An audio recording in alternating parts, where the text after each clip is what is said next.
berbaju sirahkan keadilan.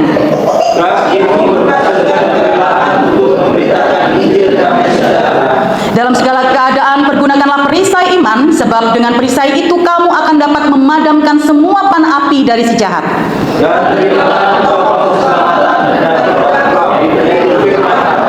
Dalam segala doa dan permohonan, berdoalah setiap waktu di dalam roh dan berjaga-jagalah di dalam doamu itu dengan permohonan yang tak putus-putusnya untuk segala orang kudus. Berbahagialah setiap kita yang boleh dengan sukacita menerima kebenaran firman Tuhan, membaca, merenungkan, dan terlebih melakukannya. Sekali lagi shalom. Kita sudah membaca salah satu surat Paulus, yaitu surat Efesus. Surat Efesus ini ditulis oleh Rasul Paulus ketika dia di dalam penjara. Ada yang bertanya, anak sekolah minggu, tante, kenapa Rasul Paulus di penjara? Apakah dia berbuat salah? Apakah dia berbuat kejahatan? Tetapi apa? Kenapa dia di penjara? Karena percaya Yesus. Dan bukan hanya sekedar percaya Bapak Ibu, tetapi dia gencar memberitakan Yesus. Padahal Paulus dulunya sangat-sangat membenci Yesus. Karena itu dia di penjara. Dia tidak melakukan kejahatan, dia tidak membunuh orang, dia tidak mencuri, dia tidak menfitnah, dia tidak menipu, tetapi dia memberitakan kebenaran, dia memberitakan kabar sukacita, dia memberitakan jalan keselamatan, tapi di penjara. Siapa yang memenjarakan? Tentunya adalah musuhnya. Dari pengalaman Rasul Paulus ini yang tadinya dia membenci Yesus dengan kondisi yang aman, ya, Rasul Paulus pada saat dia benci anak-anak Tuhan, membunuh anak-anak Tuhan, membunuh umat Tuhan, di penjara nggak Bapak Ibu? Enggak. Padahal membunuh itu kejahatan nggak? Kejahatan. Tapi kenapa tidak di penjara? Justru dia berkuasa, dia bisa semenang-menang. Tetapi ketika dia berbalik 180 derajat dari kejahatan menjadi orang yang benar, justru dia mengalami yang namanya dimusuhi. Ternyata orang percaya mengikut Yesus itu nggak aman, nggak nyaman, nggak baik-baik saja. Banyak orang yang beranggapan kalau mengikut Yesus damai selalu, jalannya penuh dengan sukacita selalu, tidak ada yang namanya tantangan. Tapi Rasul Paulus sudah mengalaminya. Justru ketika dia percaya Yesus, ketika dia mengabarkan Yesus Kristus adalah Tuhan, justru dia banyak dimusuhi. Lalu apakah musuh yang dihadapi Rasul Paulus yang memenjarakan dia adalah musuh yang harus kita taklukkan, yang akan kita pelajari pada pagi hari. Ternyata dalam hidup kekristenan itu penuh dengan musuh, Bapak Ibu. Ikut Tuhan itu berjuang, ikut Tuhan itu penuh tantangan. Bahkan Rasul Paulus berkata bahwa ikut Tuhan kepada jemaat Efesus. Jadi jemaat Efesus yang menerima surat Rasul Paulus ini adalah jemaat-jemaat yang percaya kepada Tuhan. Orang-orang kudus. Kalau kita baca di pasal 1 ayat 1 di situ ketika dia salam kepada orang-orang kudus yang ada di Efesus. Apakah semua orang Efesus itu kudus? Tidak. Apakah semua orang Efesus itu percaya Yesus? Tidak. Tapi ditujukan surat ini kepada orang-orang kudus karena mereka adalah sebagian kecil daripada kota Efesus yang sangat besar. Si Ani sudah pernah ke Efesus, Bu Billy sudah pernah ke Efesus. Efesus itu sekarang ada di mana? Turki. Nah, Pak Jimmy kapan? Ya, nggak masalah, nggak usah ke Efesus, nggak apa-apa. Yang penting kita ngerti tujuan Rasul Paulus menulis surat Efesus. Ikut Tuhan itu berjuang melawan musuh atau peperangan. Tapi siapa yang harus kita perangi? Musuh yang bagaimana? Siapa musuh kita? Apakah seperti Rasul Paulus adalah orang-orang yang membenci dia? Kalau iya, berarti tidak sesuai dengan kebenaran firman Tuhan. Karena Tuhan mengatakan, kasihilah musuhmu dan berdoalah bagi orang yang menganiaya kamu. Lalu siapa musuh kita? Yang dimaksud oleh Rasul Paulus dalam suratnya kepada jemaat di Efesus. Musuh itu ada dua, Bapak Ibu. Yang satu kelihatan, yang satu tidak kelihatan. Jelas kalau musuh itu yang kelihatan, coba toleh kiri kanannya. Kelihatan? Bisa dilihat? Bisa dipegang? Terasa? Iya. Nyata? Nyata. Saya mau tanya, kalau di sebelah Bapak Ibu orangnya yang jengkelin, suka ngerasani, menipu berkali-kali, ini misal ya, perlu dimusuhin nggak? Oh, perlu. Waduh, berarti siapa musuh kita? Orang yang kelihatan kah? Ayo kita buktikan ya. Di ayat yang ke-12a. Karena perjuangan kita bukanlah melawan darah dan daging. Lihat lagi, sebelahnya punya darah nggak? Kalau nggak percaya ditusuk aja pakai jarum. Punya daging nggak? Jangan pegang daging saya, tebel. Perlu dimusuhi? Enggak. Karena perjuangan kita untuk melawan musuh, untuk menaklukkan musuh, bukan seseorang atau pribadi atau makhluk yang kelihatan ada darah dan ada dagingnya. Karena itu Tuhan katakan orang. Apa? Orang. Orang yang memusuhimu, orang yang menganiaya kamu, kamu harus mendoakan. Tetapi melawan siapa? Pemerintah. 2, 3. Ya, penghulu-penghulu dunia yang gelap ini. 4, melawan roh-roh jahat di udara. Kata pemerintah dan penguasa-penguasa bukan pemerintah satu negara. Bukan penguasa satu negara yang merujuk kepada makhluk yang punya darah dan daging. Tetapi yang dimaksud oleh Rasul Paulus yang harus kita perangi, yang harus kita taklukkan, musuh kita adalah pemerintah, penguasa, penghulu di udara. Roh-roh jahat. Saya tanya, Bapak Ibu bisa lihat? Bapak Ibu bisa meraba? Bisa pegang? Tapi dia nyata nggak?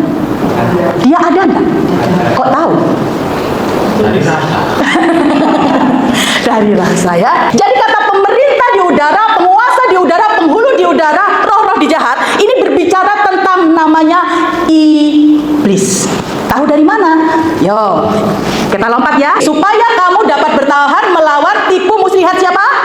Iblis. Saya mau tanya, iblis itu ada berapa? 1 atau lebih? Banyak.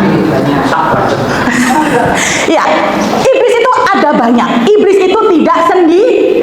Buktinya ini adalah yang namanya struktural kerajaan iblis.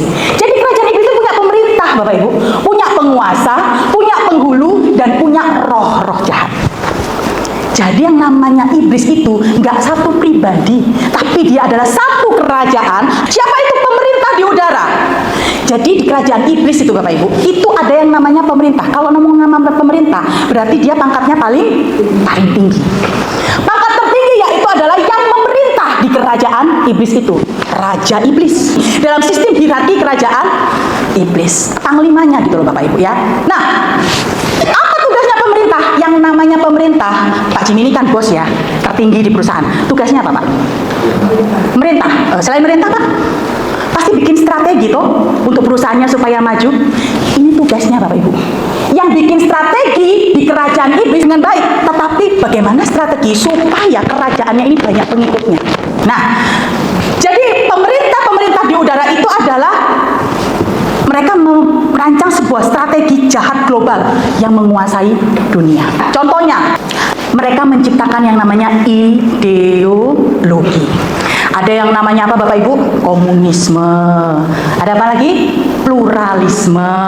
Ada apa lagi? Animisme. Mereka itu pasang yang namanya bikin strategi-strategi. Itu otaknya ini pemerintahnya ini. Ya. Nah, kalau Bapak Ibu baca ketika peristiwa Yesus dicobai di padang gurun dalam Injil Matius, Injil Markus, Injil Lukas ya. Di situ ada pencobaan yang ketiga. Yesus diajak naik kemana? Ke atas gunung yang tinggi. Lalu iblis ngomong apa? Yesus, semua kerajaan di dunia dan semua kegemerlapannya tak kasih no kamu. Kalau apa? Kalau kamu menyembah aku. Berarti yang mencobai saat itu strapanya di mana Bapak Ibu? Pemerintah, penguasa, penghulu atau roh? Penguasa. Pemerintah. Kenapa? Sujud menyembah. Pemerintah punya hak untuk memberikan kerajaannya. Betul ya Bapak Ibu ya? Seorang raja punya hak untuk memberikan tahtanya. Kalau penghulu, penguasa enggak. Berarti yang datang mencobai Yesus adalah raja kerajaan iblis. Makanya kalau macam-macam ideologi bahkan sampai sekarang tidak pernah berhenti, ya karena memang ini tugasnya pemerintah kerajaan iblis. Yang kedua, penguasa-penguasa. Siapa penguasa? Penguasa itu kalau misalnya seperti di Indonesia ini namanya badan-badan gitu. Ada BNN, ada KPI. Penguasa-penguasa ini badan-badannya. Mereka ya masuk untuk dalam bidang-bidang, misalnya hukum, politik, pendidikan, sosial, ya. Itu tugasnya mereka.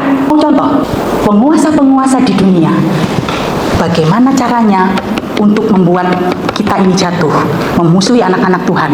Contoh di pendidikan Bapak Ibu, di sekolah-sekolah umum, ini beberapa tahun yang lalu, di SD umum ya, itu saya tanya, loh kenapa kamu kok nggak ada guru agama? Kenapa kok nggak ada pelajaran agama? Kok minta ujian di Pak Teguh? Dia bilang nggak ada guru agamanya tante, karena aku cuman berapa orang itu beda kelas. Beda kelas 1, 2, 3 itu cuma 1, 2 orang.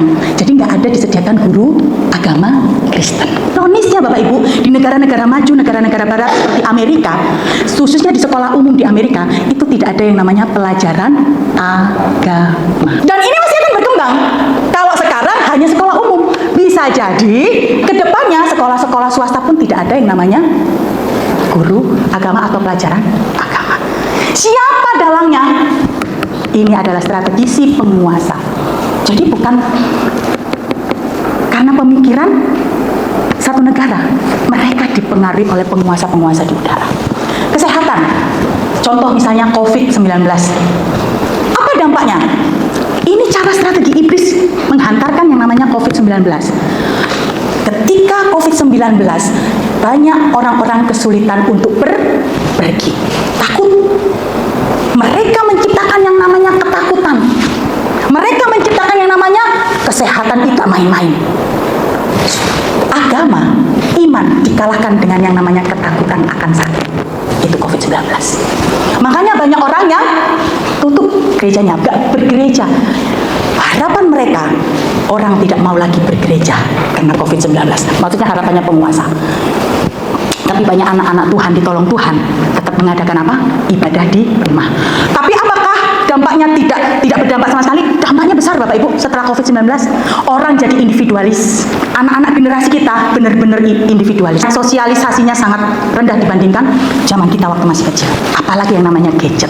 Individualisnya tinggi sekali. Itu baru digoncangkan kesehatan. Baru berapa tahun?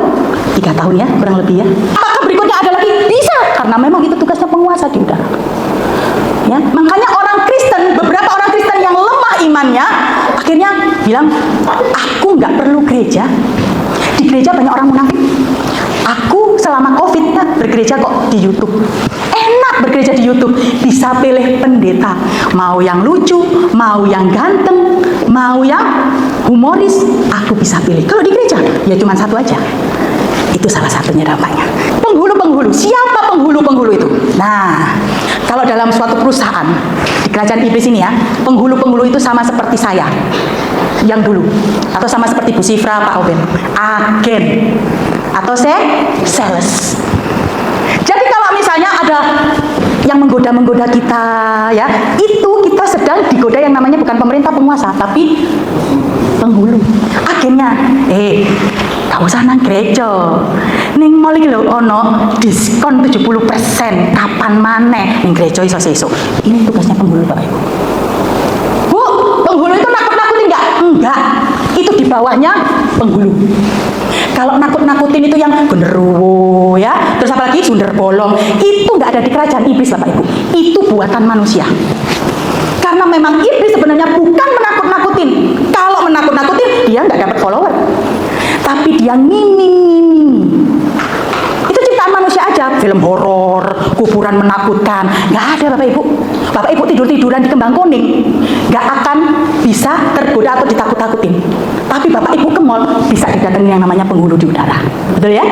Kalau ke mall atau ke gereja aja Bapak Ibu. Saya pernah datang ke gereja yang besar.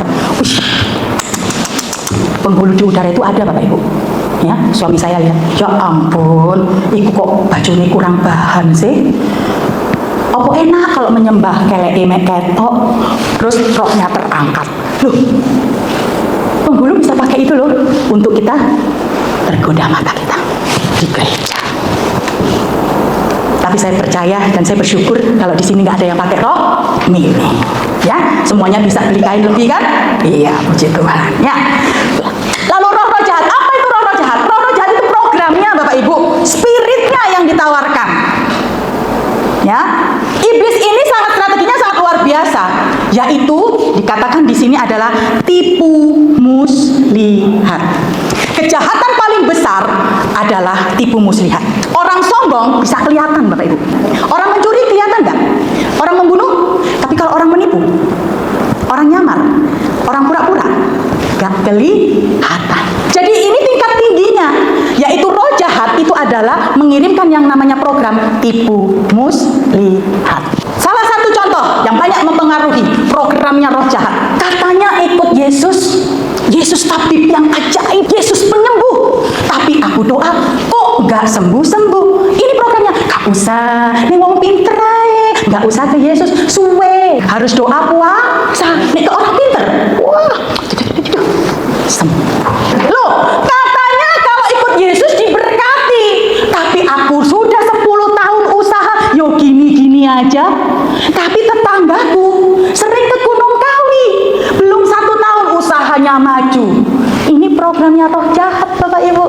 Nang Gunung Kawi ta, ayo ta, daripada nang gereja ngekei persembahan gak entuk apa. Ini programnya iblis, Bapak Ibu. Dan gimana strateginya iblis?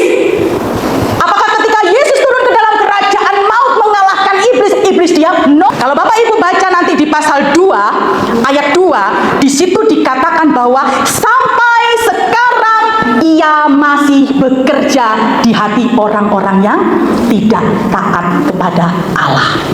Siapa orang yang tidak taat kepada Allah?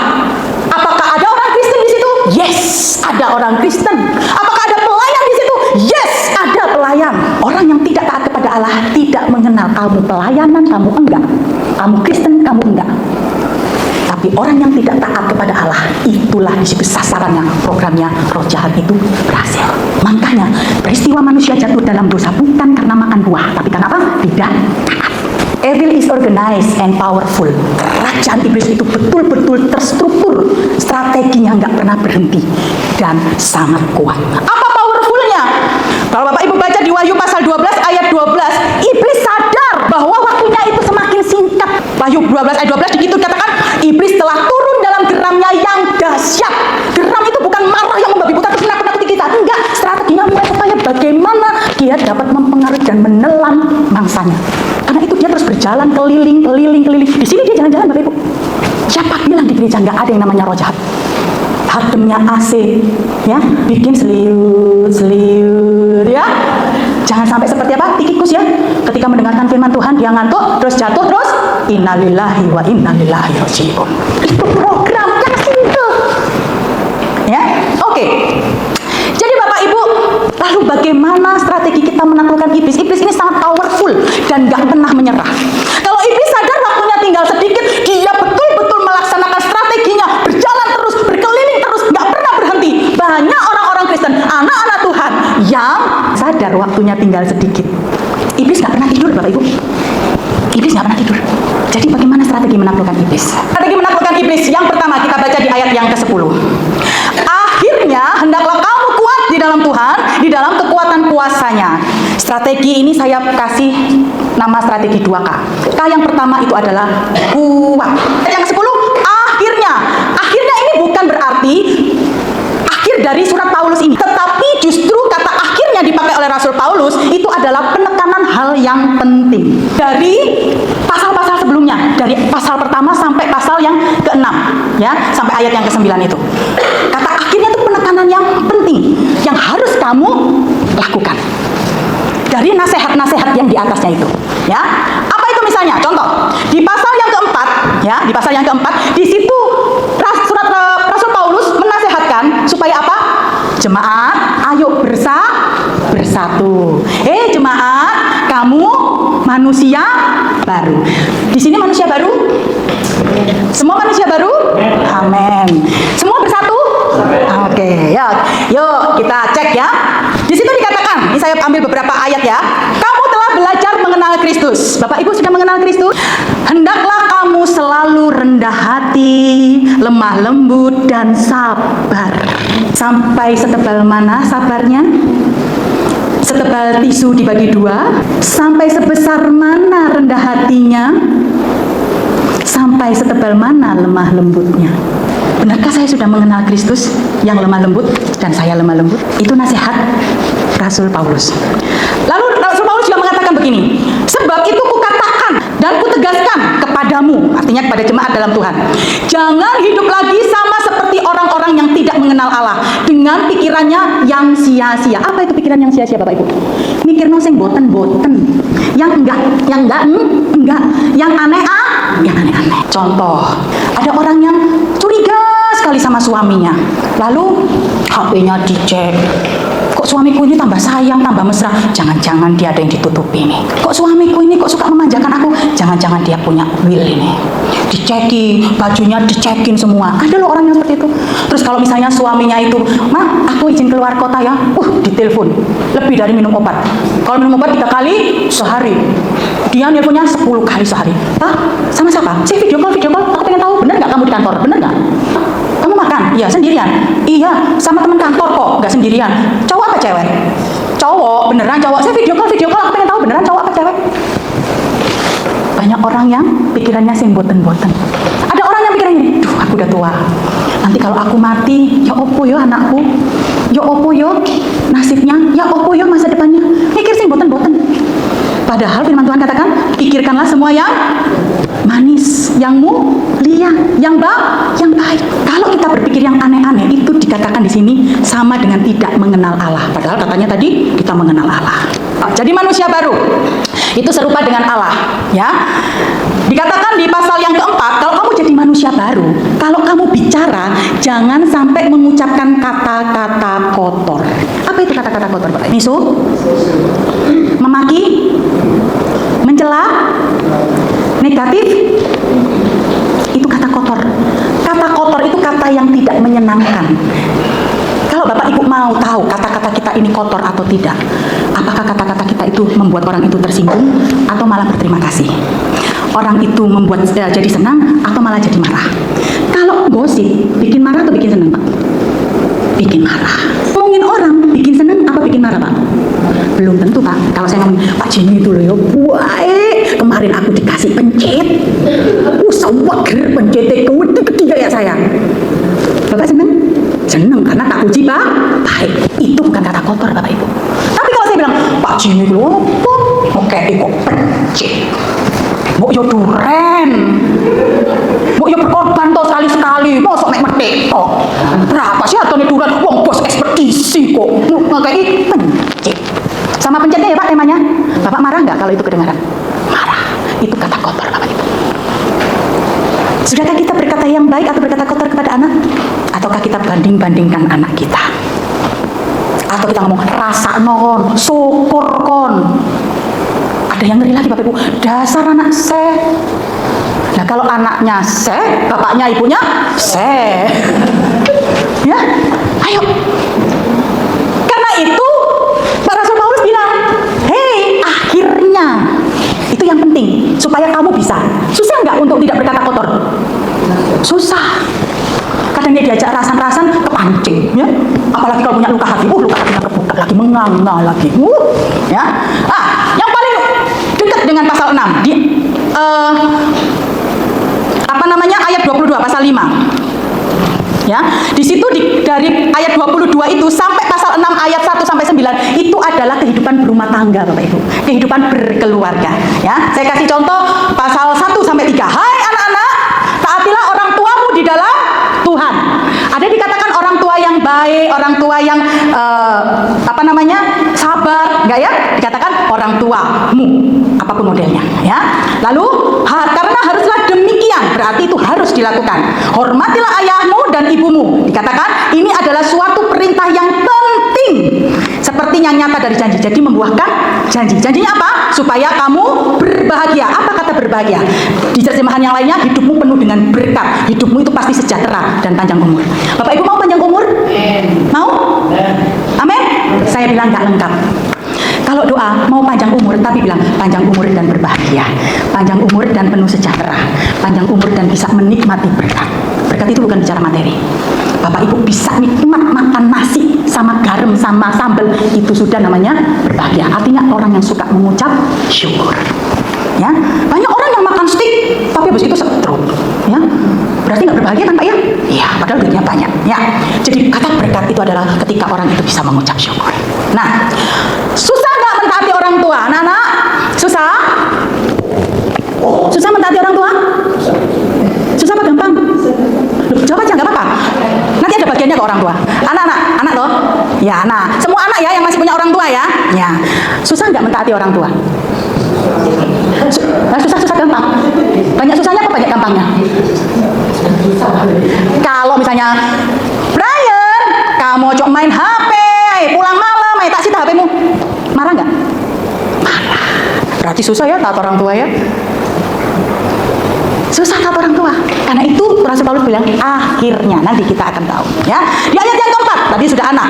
Kamu bapak-bapak, di terjemahan lain dikatakan kepada orang tua, jangan bangkitkan amarah di dalam hati anak-anakmu. Saya tanya sama bapak-bapak atau ibu-ibu, susah nggak membangkitkan amarah kepada anak? Susah ya? Susah. Pasti ngomong, saiki lo kok kayak sok diatur sih. Bisa kalau misalnya nih Brian, ini saya nggak apa-apa ya, Brian pulangnya malam-malam terus, nggak pernah belajar. Bisa nggak bapak ibu orang tuanya bilang, Brian sayang, ayo belajar nak. Mau? Males? Jangan gitu toh Brian. Sini sayang, ayo mama ajarin. Mau mah, aku males, ngantuk. Ayo toh sayang, bisa? Coba sebulan aja, bisa? Jangan sebulan bu, sehari aja bisa. Jadi susah ya Bapak Ibu? Susah. Karena itu Rasul Paulus bilang akhirnya ya. Oke. Akhirnya hendaklah kamu kuat di dalam Tuhan, di dalam kekuatan kuasanya. Di sini Rasul Paulus dalam terjemahan LAI kurang pas ya Bapak Ibu. Kalau kata hendaklah kamu kuat itu seakan-akan kita yang berusaha. Kamu harus kuat, berusaha kuat. Sehingga orang bilang, aku sudah enggak kuat. Tapi sebenarnya yang betul adalah hendaklah kamu kuat di dalam Tuhan. Itu bentuknya itu adalah imperatif pasif. Jadi kuat di situ dikatakan endunamoiste. Itu bahasa aslinya. Bentuknya imperatif pasif. Yang pasif siapa Bapak Ibu? Saya atau Tuhan? Saya. Yes, saya. Ya. Jadi imperatif pasif. Kekuatan saya enggak. Jadi siapa yang aktif? Kekuatan Tuhan. Jadi sebenarnya harusnya diterjemahkan kalian dikuatkan Tuhan. Kalian dikuatkan di dalam Tuhan. Jadi siapa yang memberi kekuatan? Tuhan. Dikatakan bahwa di dalam kekuatan kuasanya, ya, kekuatan kuasanya itu bahasa aslinya kratos istus. Kekuatan atau tenaga aktif yang efektif. Kata efektif itu berarti terus bekerja, tidak pernah berhenti. Dan Rasul Paulus menyamakan yang namanya kuasa Tuhan, ya, kekuatan kuasanya Tuhan itu seperti di Efesus 1 pasal 19 ayat yang ke-20, yaitu kuasa Allah itu mampu membangkitkan Kristus dari kematian. Dan bukan hanya itu, dan mendudukkan dia di sebelah kanan Allah Bapa di surga. Saya mau tanya, kekuatan kuasa mana yang melebihi daripada kekuatan kuasa Tuhan Yesus Kristus, kekuatan kuasa Allah kita? Ada? Ada yang bisa membangkitkan orang mati? Gak ada. Ada yang bisa berkata, aku pergi ke surga, menyediakan tempat bagimu, dan kamu nanti akan bersama-sama dengan aku di surga. Ada? Tidak ada. Berarti kalau memang tidak ada, berarti kekuatan kuasanya ini seberapa hebat Bapak Ibu? Sangat super duper hebat. Berarti kalau kita dikuatkan di dalam Tuhan, Tuhan yang menguatkan, dan kekuatan Tuhan itu luar biasa dahsyat, bisakah kita berkata, aku sudah nggak kuat lagi? No, karena kekuatan kuasa itu terus aktif bekerja. Karena itu Rasul Paulus, akhirnya kamu itu dikuatkan Allah, dan kamu pasti mampu. Kamu mampu menghormati orang tua, kamu mampu mengasihi orang, kamu mampu sabar, kamu mampu untuk mengampuni, kamu mampu. Karena itu kamu pasif, Allah yang memberikan. Bisa dipahami Bapak Ibu? Jadi kata kuat di sini, kita itu diam, Tuhan yang mengaruniakan. Dan tidak ada yang bisa membatasi kekuatan kuasanya. Tadi kita nyanyi ya Bapak Ibu. Ku diberi kuasa dari siapa? Dari Raja Mulia. Untuk apa? Menghancurkan musuh di mana? Di bawah kakiku. Siapa musuh kita? Iblis. Siapa iblis? Ego kita, kecongkakan kita, kesombongan kita, nggak mau kita diatur, dan lain sebagainya. Program-program roh jahat yang kita ikutin. Kita mampu digoda, kita bisa dipengaruhi. Kalau kita dikatakan diberi kuasa dari Raja Mulia untuk menginjak iblis, bukan menginjak orang lain, bukan menginjak sesama kita. Jadi Rasul Paulus katakan, bagaimana strategi menaklukkan iblis? Kamu dikuatkan dalam Tuhan dan oleh kekuatan kuasanya. Yang kedua, yes, kenakan. Apa Bapak Ibu? Kenakan. Nah, kenakan seluruh perlengkapan senjata Allah. Bapak Ibu bisa baca di ayat yang ke-11 dan ayat yang ke-13.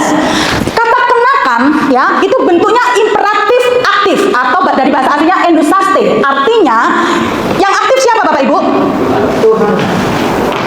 Bentuk imperatif yang aktif siapa? Kenakanlah. Kita. Siapa yang menyediakan perlengkapan senjatanya? Allah. Allah menyediakan. Tapi kita harus aktif. Di ayat yang ke-11 kenakanlah. Di ayat yang ke-13 dikatakan ambillah. Jadi ketika kita percaya Yesus, yes, kita diselamatkan.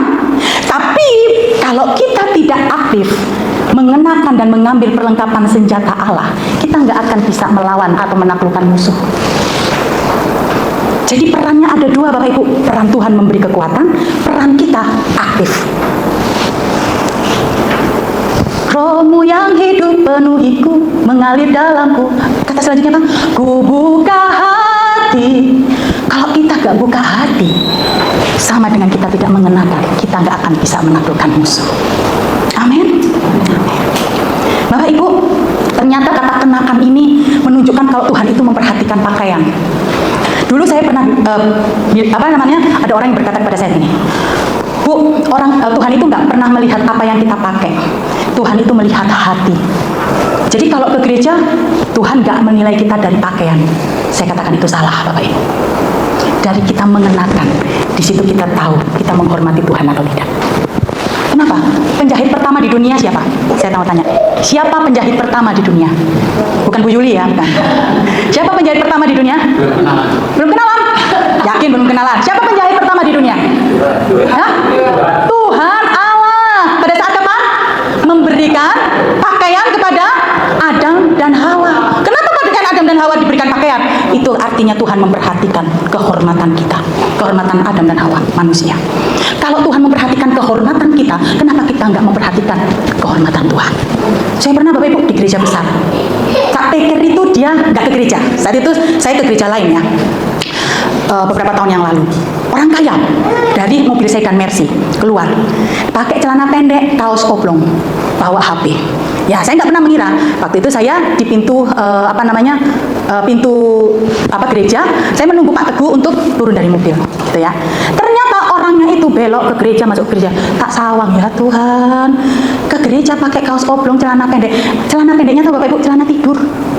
Tidak bawa Alkitab, bawa HP. Ya nggak tahu sih ada Alkitab atau enggaknya. Tapi saya bilang, orang ini tidak menghormati Tuhan. Jadi jangan pernah berpikir bahwa Tuhan tidak memperhatikan pakaian kita, Bapak Ibu. Tuhan itu memperhatikan pakaian kita. Makanya saya senang sekali pelayan-pelayan di sini bukan menuruti saya, bukan, tapi sadar menuruti apa yang berkenan di hadapan Tuhan. Pelayan-pelayannya semua pakai pakaian yang menghormati Tuhan. Bapak Ibu bisa bandingkan gimana pakaian yang menghormati Tuhan atau enggak. Bandingkan sama yang paling rendah dibandingkan Tuhan.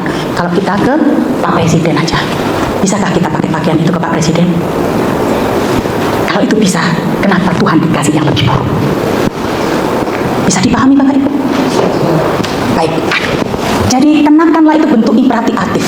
Jadi mengikut Kristus itu kita harus punya namanya keputusan untuk mengenakan dan mengambil kata seluruh perlengkapan senjata Allah. Itu artinya nggak bisa sebagian, nggak bisa salah satu, nggak bisa salah dua, tapi semuanya. Apa saja perlengkapan senjata Allah? Yuk. Ya, yang pertama adalah ikat pinggang. Apa? Ikat pinggang kebenaran. Ada yang pakai ikat pinggang? Ada? Tahu ikat pinggang? Tahu. Buat apa? Supaya celonoe nggak melorot. Ada lagi? Katanya ikat pinggang. Berarti untuk mengikat celana. Ya, celana kan sampai pinggang aja. Nggak ada yang celana sampai sini toh. Kalau sini namanya kemben. Ya. Jadi sampai pinggang ya. Jadi ikat pinggang kebenaran. Ya. Saya minta salah satu bisa membaca Yesaya pasal 32 ayat 17.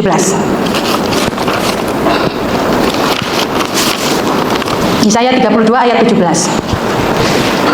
Yesaya 32 ayat 17, di mana ada kebenaran di situ orang tunduk dan sejahtera, dan hati-hati kebenaran dinyala ketenangan dan ketentraman untuk selama-lamanya.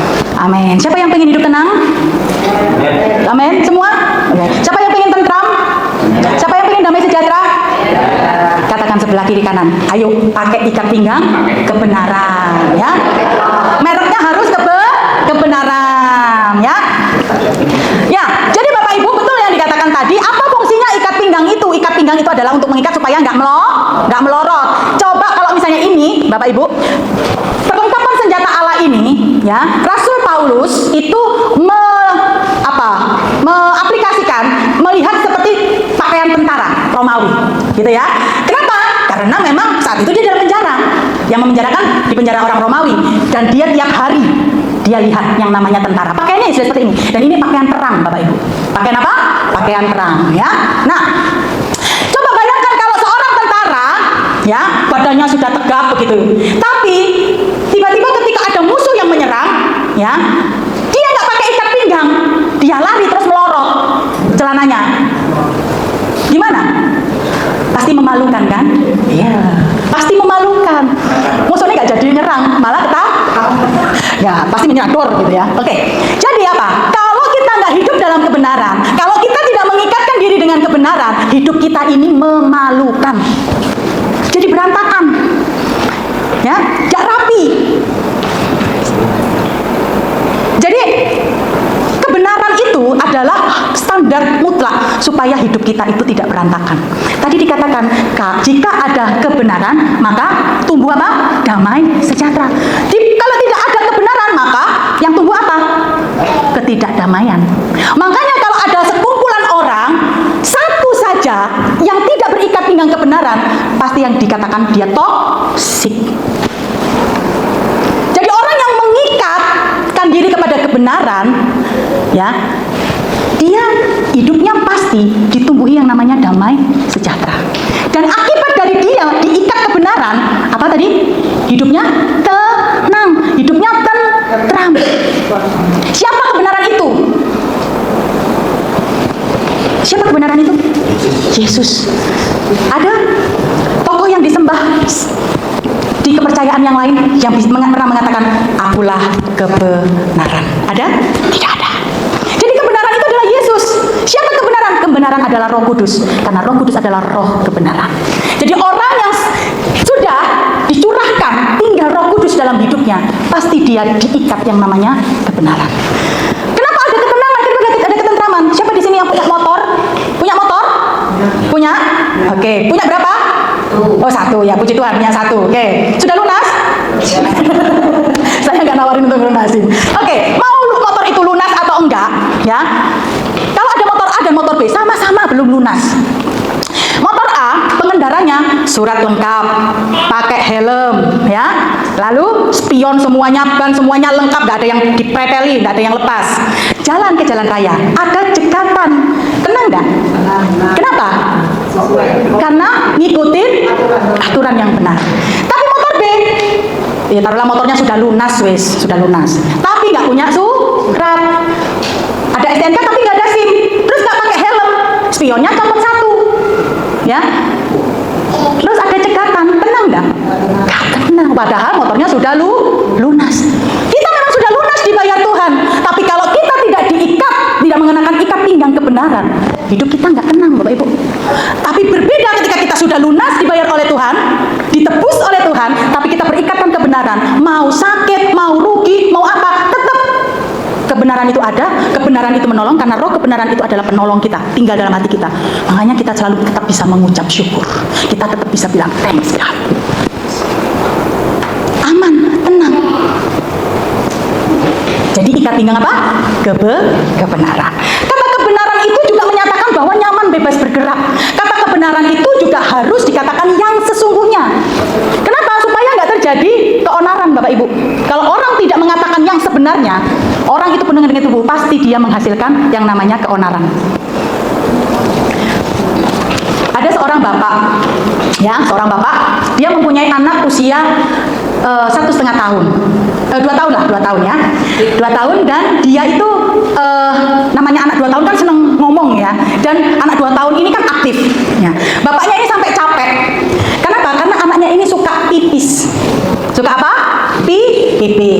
Anaknya ini senang minum dan suka pipis. Nah, lalu bapaknya ini bilang gini, aduh ini kalau anakku ini dikit-dikit pipis, aku kalau ke gereja, aku kalau pertemuan keluarga, malu ini kalau bolak-balik pipis aja. Gini aja lah, aku ganti aja. Adik, kalau adik mau ke kamar mandi, dia nggak ngerti kata pipis, aku mau mandi. Terus ayo bilang ya, mau nyanyi. Mau apa? Mau nyanyi. Supaya bapaknya nggak malu. Nyanyi, mau nyanyi. Oh ya, diantar ke kamar mandi. Nanti acara lagi, mau nyanyi. Oh ya. Terus orang memuji, ih pinter sekali, pengen nyanyi. Bapaknya perhatian sekali, mau mengantarkan, begitu ya. Mau apa? Nyanyi. Satu saat anak ini ketika kakaknya liburan, dia pergi ke rumah saudaranya, ke rumah omnya. Ya, oke, bapaknya pas keluar kota. Nah, di hari pertama, ya namanya anak kecil ini, ya walaupun di rumah omnya dia minum banyak, terus dia kebelet apa? Pipis. Dia bilang sama omnya, di situ tengah malam, bapak ibu, omnya capek kerja, terus tidur, sudah jam 11 malam, terus anaknya bilang, om mau nyanyi. Adek, sudah malam, mau nyanyi. Adek, om capek, besok aja ya nyanyinya. Enggak, mau nyanyi. Aduh dek, om capek, nantilah besok ya, masih ada waktu kok besok nyanyi. Enggak, mau nyanyi. Ya sudah, ayo sini nyanyi ya di telinganya om, tapi pelan-pelan saja ya, karena nanti biar nggak mengganggu yang lain tidur. Pelan-pelan ya. Tiba-tiba nyanyi. Onar nggak bapak ibu? Onar. Karena itu kalau ngajarin anak kecil, katakan yang sebenarnya. Apalagi maaf kata ya, kalau mengajarkan bagian tubuh yang pribadi, jangan diganti bapak ibu, diganti nama hewan lagi, jangan. Ya, jangan. Karena nanti bisa jadi onar. Ngomong burung jadinya pikirannya kemana-mana. Padahal sebenarnya burung adalah burung. Ya, oke. Yang kedua, ikat pinggang kebenaran. Ya, mengapa pedang roh? Karena sulit, kita perlu yang namanya pedang roh, yaitu firman Tuhan, berdoa, berjaga-jaga. Bapak ibu, kalau lagi perang, bapak ibu menggunakan pedang, itu satu kali atau lebih dari satu kali? Untuk melawan supaya takut musuhnya. Pasti begitu kan ya? Bisa jadi sekali jeret kena pas, tapi kebanyakan pasti berkali-kali. Karena itu kata pedang roh di situ dikatakan, bacalah firman Tuhan itu berulang kali. Hidupi firman Tuhan itu berulang kali. Dengarkan firman Tuhan itu berulang kali. Ada kata berhenti? Gak ada. Ada kata lelah? Gak ada. Sampai kita menutup mata. Berdoa, berjaga-jaga. Berapa kali? Berkali-kali. Kenapa? Karena memang berkali-kali iblis juga berusaha menyerang. Jadi kita harus terus siapkan pedang roh. Berikat pinggang kebenaran. Salah satu fungsi ikat pinggang tentara Romawi yaitu meletakkan pedang roh. Karena itu kalau kita hidup dalam kebenaran, tentunya kita menyukai firman Tuhan. Kita nggak akan capek. Mau doa dijawab, nggak dijawab, sekarang, emben, kapan saja, tetap aku berdoa. Karena pedang itu digunakan berkali-kali. Berikutnya, baju zirah, keadilan. Kata keadilan di sini adalah, yang pertama adalah menunjuk kepada keadilan yang mengacu kepada konsep penebusan Tuhan atau keadilan Tuhan, ya, yaitu keadilan yang kita terima dari Allah atau justifikasi, ya. Jadi kebenaran dari Allah yang membenarkan kita yang adalah orang berdosa. Yesus turun ke dunia, ya, menjadi manusia yang tidak berdosa, bahkan dosa itu tidak ada di dalam dirinya, tapi dijadikan berdosa karena dosa kita. Saya tanya, adil nggak itu? Adil nggak? Adil? Kalau kita berdosa, Tuhan yang harus dihukum, Yesus yang harus turun dihukum mati. Adil nggak? Tapi Allah katakan itu adil. Kenapa? Karena kasihnya. Jadi kasih dan keadilan Tuhan ini seperti dua permukaan mata uang, nggak bisa dipisahkan. Kasih itu adalah kebenaran. Jadi kebenaran dan keadilan itu tidak bisa dipisahkan. Kalau engkau hidup benar, pasti engkau adil. Kalau engkau adil, pasti engkau hidup dalam kebenaran. Kalau memang penebusan Tuhan itu menurut kita memang nggak adil, saya sendiri mengakui Tuhan nggak adil, saya berdosa, saya nggak layak. Tapi Tuhan gantikan saya, Tuhan tebus dosa saya.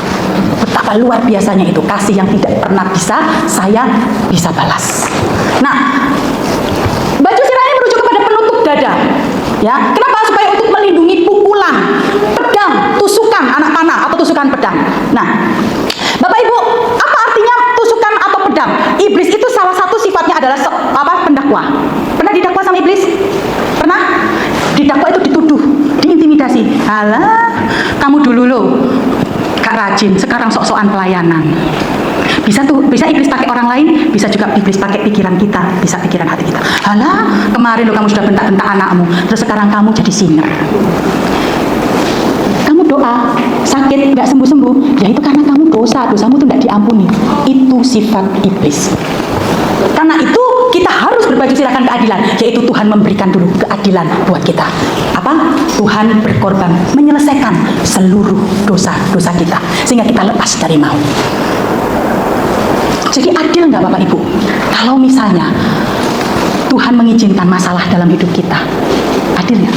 Adil. Karena masalah yang Tuhan izinkan, satu, Tuhan tidak pernah membiarkan kita berjalan sendiri. Dua, masalah itu baik untuk menguatkan kita. Allah turut bekerja dalam segala hal untuk mendatangkan kebaikan, termasuk masalah. Tiga, masalah itu membuat kita melihat kemuliaan Allah. Itu keadilan. Adil nggak Bapak Ibu? Kalau punya istri yang cerewet, istri yang 100 kata dalam per menit, adil nggak? Itu keadilan Allah. Kenapa? Karena Tuhan bentuk kita untuk menolong dia. Kalau kita katakan itu nggak adil, karena kita melihat manusia, bukan melihat Allah. Kalau kita melihat betapa luar biasanya Allah sudah menyatakan keadilannya, yang seharusnya saya dihukum. Masa istri yang cerewet saya nggak mengampuni? Masa suami yang selingkuh saya nggak mengampuni? Masa anak yang nakal saya nggak bersyukur? Dan kita katakan, Tuhan nggak adil hidupku ini. Aku sudah melayani, tapi kok bertubi-tubi? Bapak Ibu, apapun kondisi kita, itulah keadilan Allah buat kita. Jadi adil itu, kalau kita meminta hak kita, kita juga harus lakukan kewajiban kita. Apa kewajiban kita? Kalau kita berkata, aku mengasihi engkau Tuhan, firman Tuhan katakan, kalau engkau mengatakan, engkau mengasihi aku, engkau harus menuruti firman-Ku. Jadi kebenaran dan keadilan tidak bisa dipisah. Berikutnya, kasut kerelaan memberitakan Injil. Kata kasut di sini, kalau Bapak Ibu lihat, itu adalah sepatunya tentara Romawi. Itu namanya sepatunya itu namanya caligae, Bapak Ibu. Apa? Caligae. Caligae itu sepatu tinggi, ya tinggi. Ya, dia itu terbuat dari kulit yang keras sekali dan solnya itu sangat tebal dan keras. Kenapa? Karena medan pertempuran nggak bisa diduga. Bisa jalan berbatu, jalan tajam, lembah, gunung, naik. Dan kalau dia pakai sepatu yang tebal solnya, sepatunya kuat, dia bisa bebas bergerak, dia nyaman, dan dia bisa kuat mau lari dalam kondisi apapun, mau menyerang dalam kondisi apapun. Jadi itu sepatunya menolong dia. Jadi kata kasut kerelaan untuk memberitakan Injil dipakai oleh Paulus untuk menunjukkan kita itu harus punya yang namanya sol yang tebal, sepatu kasut yang tebal, yaitu namanya kerelaan hati. Segala sesuatu yang kita lakukan kalau tidak berdasarkan yang namanya kerelaan hati, pasti kita akan mudah lelah, kita akan mudah menyerah. Tetapi bersyukur karena kita punya Roh Kudus yang menolong, menopang, ya. Roh Kudus menguatkan orang-orang percaya supaya apa? Kuat untuk terus berjalan, mengabarkan Injil. Jadi jangan pernah berhenti untuk mengabarkan Injil, dan kabarkan Injil itu Injil damai sejahtera, bukan karena paksaan. Jadi Pak Jimmy jangan dipaksa, ya. Pak Jimmy harus relakan hati, kita semua harus relakan hati untuk terus mengabarkan berita sukacita itu. Terus lakukan apapun kondisinya. Bisa dipahami Bapak Ibu? Pakai kasut itu. Berikutnya, perisai iman. Perisai itu mana Bapak Ibu? Tameng ya. Oke. Perisai iman itu fungsinya apa? Perisai iman itu fungsinya di ayatnya, perisai iman di ayatnya yang ke-16. Dengan perisai iman itu kamu dapat memadamkan semua panah api dari si jahat. Perisai itu tameng Bapak Ibu. Iblis selalu melancarkan serangan, iblis selalu melancarkan tuduhan, iblis selalu melancarkan kebohongan, iblis selalu melancarkan hal-hal yang melawan firman Tuhan, iblis selalu melancarkan hal-hal yang apa yang kita tidak inginkan. Contoh, kita pengen sabar, tapi ternyata iblis punya strategi, dihadirkan orang yang paling jengkelkan. Kalau kita punya perisai iman, Beno kamu jengkelkan, ayo kamu apa? Kejengkelan orang itu tidak bisa meluruhkan kerinduan kita untuk sabar. Itu fungsinya perisai iman. Jadi iman itu bukan apa yang kita doakan diwujudkan Allah. Misalnya minta motor listrik langsung didatangkan, minta rumah langsung didatangkan. Itu bukan iman Bapak Ibu. Iman itu adalah kepercayaan untuk tetap percaya mengandalkan Tuhan, itu iman. Jadi perisai iman semakin besar, semakin mudah kita untuk memadamkan serangan-serangan iblis. Berat nggak kalau perisai itu semakin besar? Berat. Tetapi Tuhan katakan, gunakanlah perbesar imanmu. Perbesar imanmu, jangan perbesar egomu. Perisai iman itu sanggup untuk meluluh lantakan serangan-serangan iblis. Berikutnya, yang terakhir, ketopong keselamatan. Apa itu ketopong keselamatan, Bapak Ibu? Ketopong itu helmnya itu ya Bapak Ibu ya. Helmnya. Jadi helm itu fungsinya untuk melindungi kepala. Kepala di sini isinya apa? Pikiran. Semua punya kepala? Iya. Pasti punya pikiran. Apa beda kepala kita dengan kepala ayam? Kepala ayam punya otak. Enak ya otak ayam ya? Iya. Kepala ayam punya otak. Kita punya otak, tapi kepala ayam tidak punya pikiran. Kalau punya pikiran, ayam nggak mungkin mencok sembarangan. Kalau ayam itu punya pikiran, nggak mungkin ayam itu kawin bolak-balik dengan ayam-ayam yang berbeda. Kalau ayam itu punya pikiran, nggak mungkin ayam itu makoki anaknya. Tapi banyak sekali manusia lebih jahat daripada ayam. Padahal manusia punya pikiran. Karena itu perlu yang namanya ketopong keselamatan, yaitu pikiran kita ini dikuasai oleh firman Tuhan, dikuasai kebenaran, dikuasai keadilan, dikuasai iman, dikuasai Injil. Biarlah itu yang menjadi isi pikiran kita. Supaya apa? Kita supaya stop berpikir aneh-aneh. Kalau orang yang memakai ketopong keselamatan, yaitu keselamatan yang dari Tuhan Yesus, kebenaran, keadilan, Injil, iman ada di dalam pikirannya, dia pasti memikirkan perkara-perkara di atas, bukan perkara-perkara di bumi. Dia pasti memikirkan orang lain, bukan hanya memikirkan dirinya sendiri. Dia pasti memikirkan gereja Tuhan, bukan memikirkan dirinya sendiri. Dia pasti memikirkan banyak jemaat-jemaat, banyak hamba-hamba Tuhan, bukan memikirkan diri sendiri. Karena itu di ayat yang ke-18 dikatakan, berdoalah setiap waktu. Dan di ayat 18 terakhir, untuk orang-orang kudus. Berarti bukan untuk diri kita sendiri. Saya sangat bersyukur dan bangga ada orang-orang yang setia ikut doa malam. Karena di situ dengan ikut doa malam, bukan hanya ingin minta didoakan, tapi justru menjadi seorang pendoa-pendoa yang mendoakan banyak-banyak jiwa. Berdoa itu besar kuasanya Bapak Ibu? Yes, karena itu ayo gunakan ketopong keselamatan. Supaya isi pikiran kita ini seperti apa yang dipikirkan Allah. Kesimpulan, kuat dalam Tuhan dan kekuatan kuasanya. Kenakan senjata lengkap yang diberikannya. Terus berperang tanpa, jangan mundur ya Bapak Ibu. Berdiri teguh, maka musuh takluk dan undur. Bersama Tuhan kita lebih dari pemenang. Kita